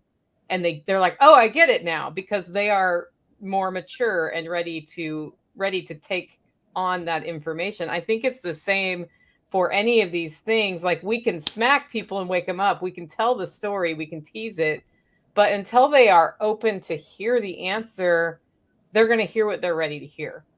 And so the worst thing we can do is like shove too much down their throat, because that actually delays the understanding. But if we have, I mean, like if you have a story like that and somebody hears that story and they're just now thinking, wait, that happens. And then they hear another story from somebody else and they hear another story. You start digging into things and realizing some criminals go to jail here. A lot of not criminals go to jail here. And there's a lot of abuse in the system that's related to how it's built to finance itself, to keep people getting reelected, personal vendettas, family vendettas. Like in small localities, it'll be like, oh yeah, they're a Smith. Yeah, we'll charge them. Mm-hmm. And it's just because you have that last name, which is completely unfair to anybody. But it happens.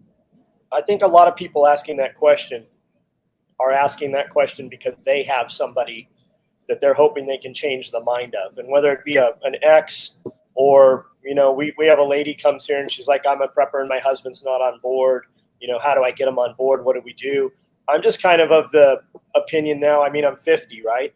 I don't have time to change people's minds. I just say, and I guess it's probably simpler for me because I have a platform, right? When I speak, people come, and if they're listening and interacting, then they want to be a part of what we're saying. I look at it kind of like Atlas Shrugged, right? We just all fucking left. And you've wondered, like, the people left are like, what the fuck happened? Where did all these people go? And they will seek us out or they will not. But I'm of the opinion you can't change their mind. You just better get with that and move on, or just be willing to do what you have to do so that everything's in place when that happens. And maybe that happens. But I mean, how miserable would your life be if you had a spouse or a significant other that hated all the shit you loved? Like, you got the wrong one. I mean, I say that all the time, and it's easy for me to say, I guess, because my shit's all worked out pretty well. But I mean, I don't know. I mean, I don't know. I don't try to change people's minds. I just say shit that I want to say, and the ones that want to hear it, they jump on. You know, the spouse and family thing is a hard one. But I think there's also an unrealistic expectation that we sometimes have with how aligned our spouse is with every single interest we have, right?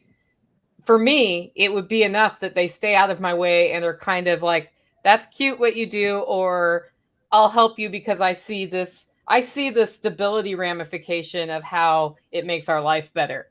But I'm not worried about, the big SHTF thing. That works. What doesn't work is somebody actively undermining the prosperity of your family, which is what's happening. Like, there are two types of preppers, right? The preppers who are undermining their prosperity by stopping a productive life to prepare for shit hits the fan. And then there's what I would call reasonable prepping, or Jack calls it modern day prepping, where you're building things that make sense. You're building a buffer. And if you're doing that other thing, that just makes sense. And if somebody's undermining that, they're undermining your family's ability to be prosperous, just like if they have a spending problem or a credit card problem, that's something you're going to have to address. And that's hard. But I don't know that we necessarily need them 100% on board with every decision that we make, as long as they're not undermining the effort.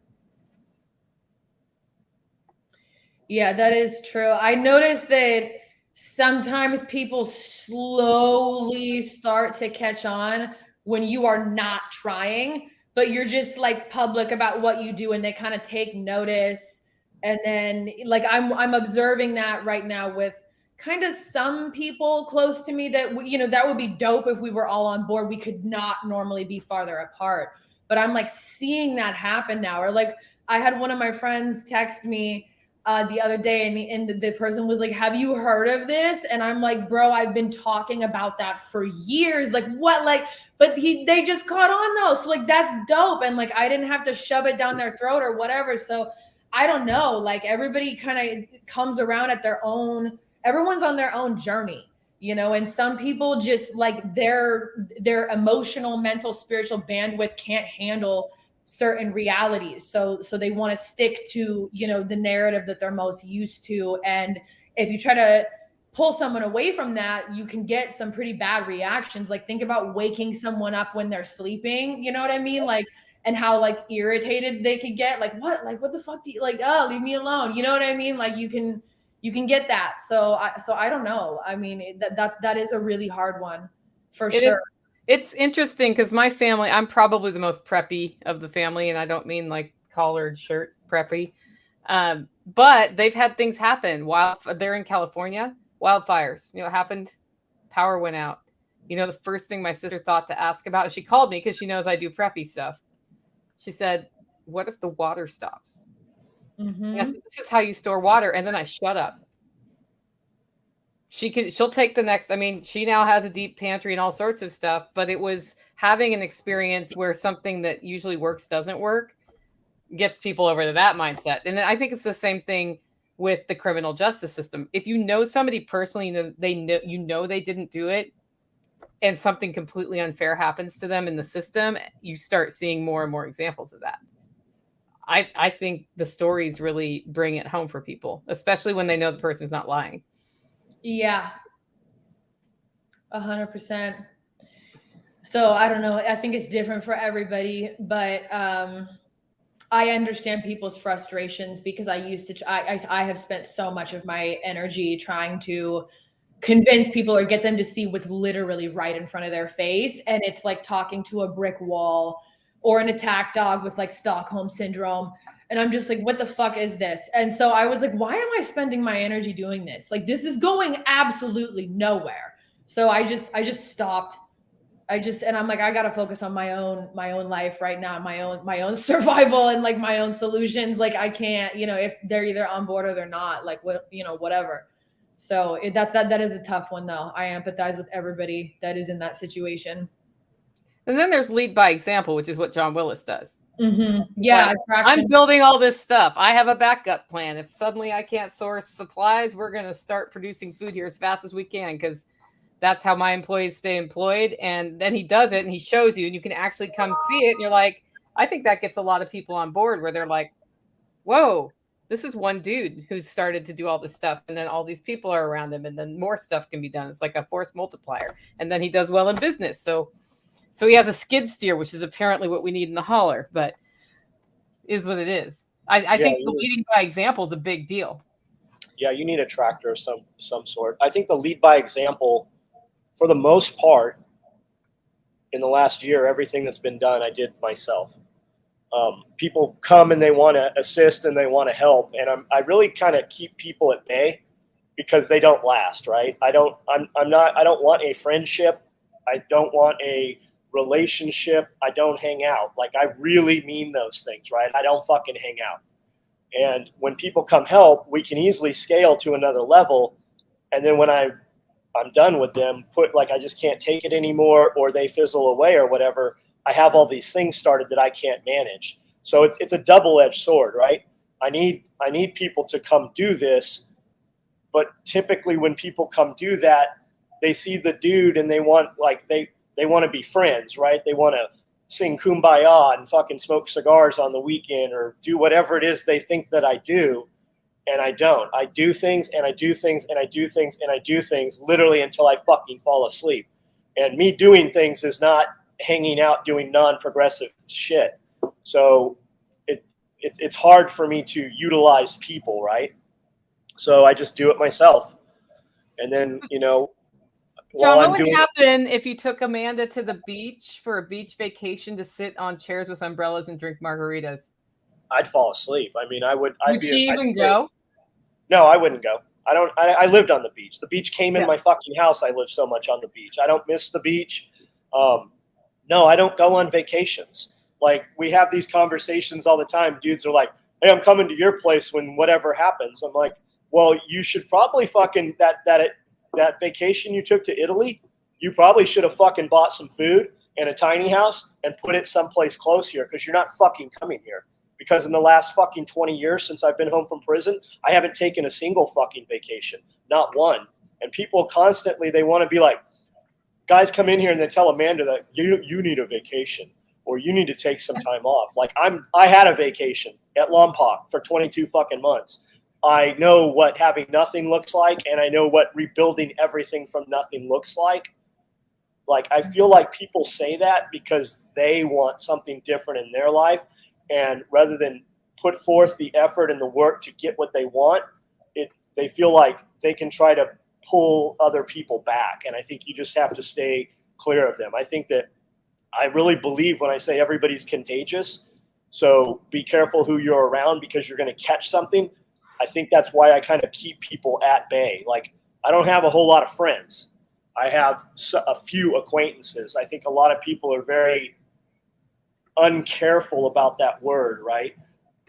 What a friend is. Like, my friend. Well, when's the last time you saw your friend? Well, I see him every night on the internet, right? When's the last time you sat at a fucking table with that person and actually had a meal? Like, what's the name of their kids? And people don't know those things. Yeah, well, I brought that up with Amanda just because I had that conversation with her. I was like, because here's the thing about Amanda, if you go visit SOE, Amanda's always doing something. And I was like, would it drive you crazy to go on a vacation? And she's like, oh man, if we go anywhere, I want to be somewhere doing something. It would drive me nuts to go somewhere and sit on a beach and have a margarita. That was like literally the story she told. So I didn't know if she'd had that conversation with you or not, but Yeah. But I get, like, I have been trying to learn how to be alone with myself, not at my house, because when I'm alone with myself at my house, there is always something going on. And so what that looks like outside of my house is I got to be kayaking, I got to be doing something, or I don't know. We'll go to Chattanooga or something, for the weekend.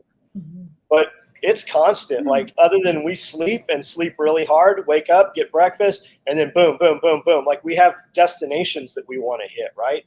And usually it's like antique shopping or something. I'm just looking for, I'm going to hit these 10 places and I'm going to buy the number one coolest thing in every one of these places. How much can we grab at one time?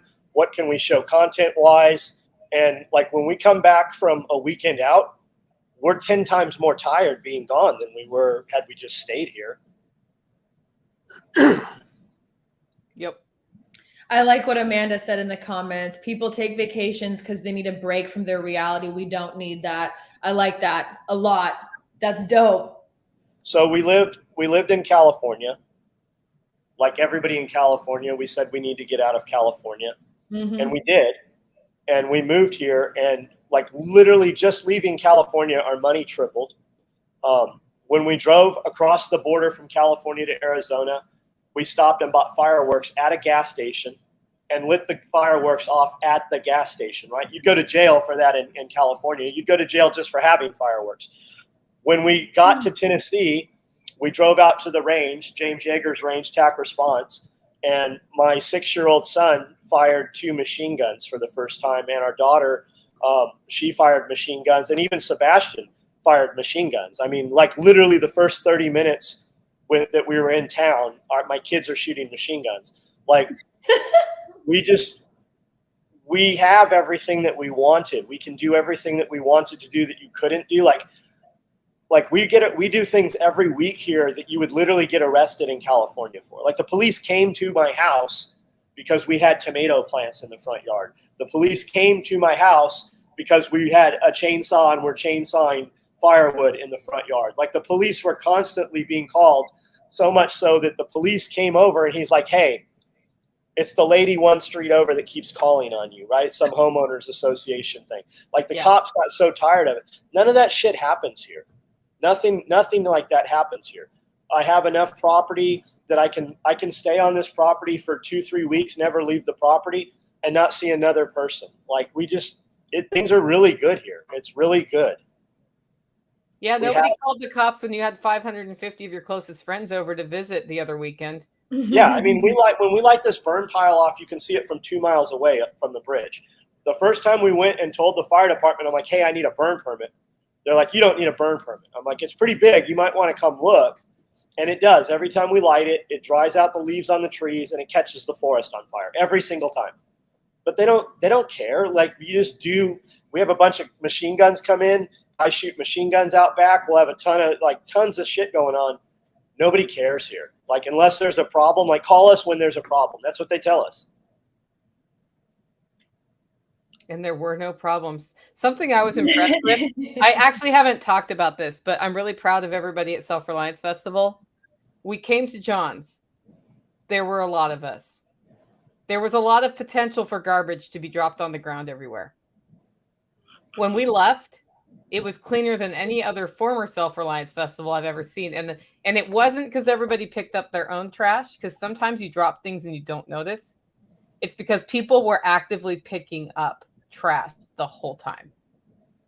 And I was like, this is great. They came to John's and they didn't just leave a bunch of bullshit for him, which happens at events a lot. And I was, it's a little thing, but I think that level of respect, if we had that for each other, not just at an event like Self-Reliance Festival, but all the time, it just sets the foundation for a much more positive interaction with each other.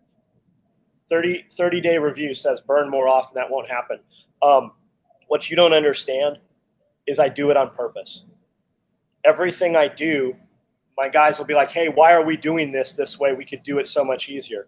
Everything I do because I have in mind how I want you to tell the story 5 years from now. Yes, we could burn that and burn it up, but that's not what it's about. People are going to walk away and they're going to talk about that fire. You can see it 2 miles away. It catches the woods on fire. I do that on purpose. When we light that fire off, we did it with a Vietnam era flamethrower. We've done it with flaming arrows. We always do it in a different manner. It's intentional, and it is for the story and for the video, because people talk about those fires now 7 years later, 5 years later. It's on purpose. Here's a very important question, John. Is it true that you have a duck-raised bunny rabbit named Zip Tie? Yes. Oh. No, it's not. That's I do a series of videos called Day on the Compound. The videos that upload, and we upload one of those now every other day or so. And those videos are typically about 6 weeks old right now. So what you see going up today was filmed about 6 weeks ago. And I have some rabbits that run around the property, and we have some ducks that are always in there. And I pick up zip ties. We originally, when we had the property, we did fencing, and we just used cattle panels, and we zip tied them in place. And as we would move animals, we would shift those panels, and my guys would cut the zip ties and just leave them on the ground. And there's thousands of them. Every day I pick them up. And in the video, a lot of times there'll be a zip tie counter, how many zip ties I picked up. So that's what he's talking about. Awesome. Okay, well, we're getting near the end, I think. We haven't seen a lot of questions in chat. Testimonia, you get to promo whatever you want to promo right now. Like, what do you want to tell us? You can tell us anything, actually. You don't have to promo anything. Just what are your thoughts as we wrap up? My thoughts as we wrap up is that, well, first off, to the person that offered to sponsor the pistol self-defense, I cannot possibly explain how grateful I am for that. Thank you. So I'm very excited for that. But anything else, like, I'm just grateful that we all got to link. I'm grateful for the Self-Reliance Fest. I'm so fucking glad that I am in Tennessee, literally for the same reason that John just got done describing, of like the difference of what it's like living on the West Coast and everything's a fucking crime, to like being out here and people are like, who cares? Do what you want to do. It's like, I'm stoked on that. And then as far as music, I mean, I'm vlogging on my behind the scenes stuff right now. I've never done that before. So like if people want to tap in with me on YouTube or on Instagram or on my Telegram, they can do that and they can see that shit. My music's on all platforms. My music videos are on YouTube. Otherwise, I have 2 albums coming. One is a way of, putting out the legacy and telling kind of the shattered love story of my fiance who passed away, because he did die in a, I guess, unnatural way. Like his life was cut very short. So like there's a message in that. And then the other album has other types of messages as well that I think can help people who are freedom minded and like wanting to seek this way of life, but maybe, well, whatever, we'll get into it, but there's just a lot of content coming. So yeah, tap in with me. And then if there's other music makers, like somebody said in the chat, like, where do you get stems? If you have any questions, email me testtamona@gmail.com, or find me on any platforms, or go to testimonia.com. There's a page on my website where you can contact me and, I'll help you out. So. Yeah, I'm really excited. There were like 5 music powerhouses at Self-Reliance Festival. Yeah, I've met one of them in this world. Like, yeah, why not collaborate, right? Exactly. Yeah. What artists are on your radar right now that you want to work with? Oh, God, there's one of them. I haven't even talked to him about this, but I want to get him on one of my albums.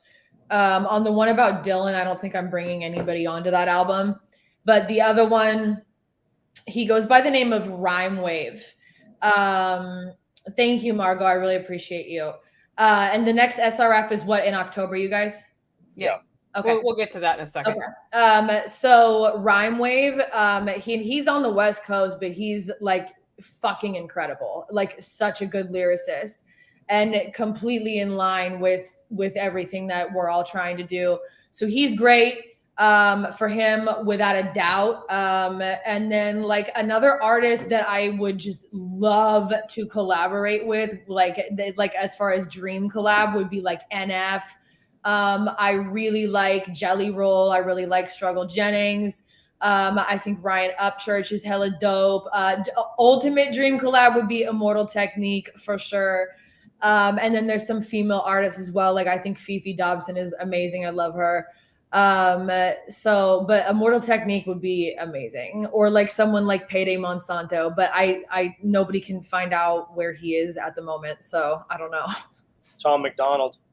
Oh yes, Tom McDonald. I love him. I love Adam Calhoun too, but especially Tom. I really, really like what he's doing. But that's how you would get to Tom, is through Adam. Yeah, well, they're both amazing without a doubt. So yeah, both of them without a doubt, I would absolutely love to work with. Cool. Awesome. Have you reached out to them? No, I have not. No, like in my head, I'm like, I gotta have more content and like newer stuff out to reach out. Like I just, maybe I'm wrong. Maybe I should. I have no idea. I feel like because people are I'm coming from the podcaster standpoint, right? People are hesitant to reach out to who they view as really prominent podcasters to say, "Can I interview you, or would you do this thing?" I mean, I know people who won't ask Joel Salatin, right? Mm-hmm. I mean, Joel Salatin rarely says no to an interview request. And I mean, unless it just won't work or it's a completely bad fit from the perspective the person's coming from. I don't think I've seen him say no to people. And if you have a very specific request, you never know what'll happen. Like, the answer is always no if you don't ask. That is very true. And you can't really lose anything, can you? So yeah, I mean, just don't be annoying, but you know. Well, yeah, no, I'm not. Like, I'll ask once and like that's it. You know what I mean? Like, Yeah. but no, I don't blow anybody up for any purpose, fucking ever. Yeah, but that'd be badass if you reach out to some of these people and the collaboration came to be. You never know. You never know what'll happen, right, John? That's true. That's true. Cool. Very true. Somebody did ask when Self-Reliance Festival is next, and that is October 1st and 2nd. The website is selfreliancefestival.com for tickets. There are 2 tiers of tickets now. There's like general participation. We have a VIP ticket. I'm organizing a VIP dinner, and you'll get invited to that. It is the intention of the VIP ticket is to raise a little bit more capital to offset expenses.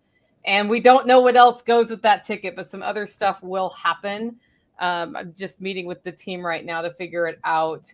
And those are all at selfreliancefestival.com. But we have another event coming before then, right, John? Swales. Yeah. So Billy Bond from Permapastors Farm is coming out with his son, William. William's already been out to survey the site. Yes, I love them. Yeah, it's going to be a swale class, and that is the 30th and 31st of July when it's flaming hot in Tennessee. The reason we chose that date is because John Willis said a John Willisism, and he said, I want to have a new build in between each Self-Reliance Festival. So we had to fit it in before the next Self-Reliance Festival, and that weekend looks like a good weekend. It is going to be a rather early start for the outside work. I think our first session starts at 7 on Saturday. Camping is included. Campers don't work well at John Willis's, but if people are coming with campers, just down the road is actually the other special operations equipment building where it used to be. And that parking lot can actually accommodate campers, is, like a certain number. So, and there's some great campgrounds nearby. Anyway, that's also at Self-Reliance Festival. If you click on workshops at the top, I think I could actually show the screen. Those tickets just launched. Hold on. They just launched the other day because we wanted to sit with Billy and just figure out what that looked like. And I got to visit him, Tesstamona, at his I love them. I got to see all of it. It was really cool. That's so dope. I might actually be going to that. Oh, really? Yeah.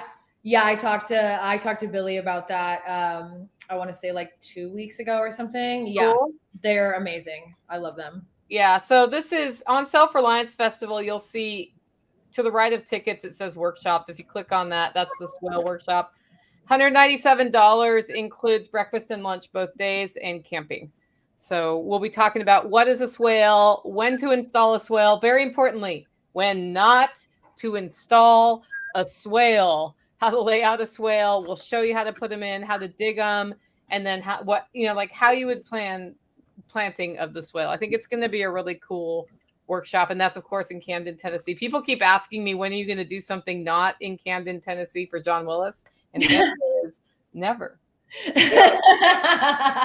Yes, Self-Reliance Festival will continue. I do workshops in my place. I have a chicken processing workshop that's sold out this weekend, but Self-Reliance Festival is in Camden for the rest of its life. And if you want to start your own Self-Reliance Festival, I'm happy to talk to you about some things we thought about in advance before we started it, so you can start your own local one somewhere else. But I can't even imagine trying to do that somewhere else than Camden at this point. Can you, John? No, I wanted to bring the people that I wanted to see to me, because I'm never going to go to them. And the whole reason we do this is because I wanted to bring all those people here, right? Yeah. And if I have to leave, I'm never going to do one of these somewhere else, because I won't ever leave here. that's just how it is. So, I mean, come, don't come. I mean, the real answer is we've got too many people already that attend. So show up or do your own thing. Yeah, I think it came into its own in June. It was really fun. And I'm looking forward to the October one. It'll be a little cooler. You'll have 1,000 people, upwards of 1,000 people will be here. Cool. No, I'm not flinching because we've got it figured out at this point. Right. Right. I'm excited. I would have freaked me out the first time, but at this point, it's like, yeah, I know where they go now. Nicole knows I'm going to go, how many can we do? And she's going to go 1,000. I'm going to go, okay, then we're doing 2,000. Yeah. Ooh. That's 100% John Willis right there. How much coffee can you roast? I don't know, but I just burnt up my roaster. That was a fun one. Yep. All right. Well, guys, thanks for joining in. We'll be back next Wednesday with a different guest. Tesstamona, thank you for making time for us today. I was excited to get you on, and hopefully you'll come out and visit the hauler soon. Yeah, I am always on board for that. Thank you both for having me. And yes, I am always down to come out. Awesome. Hang on just a second. Once we go off of here, stay online. Okay.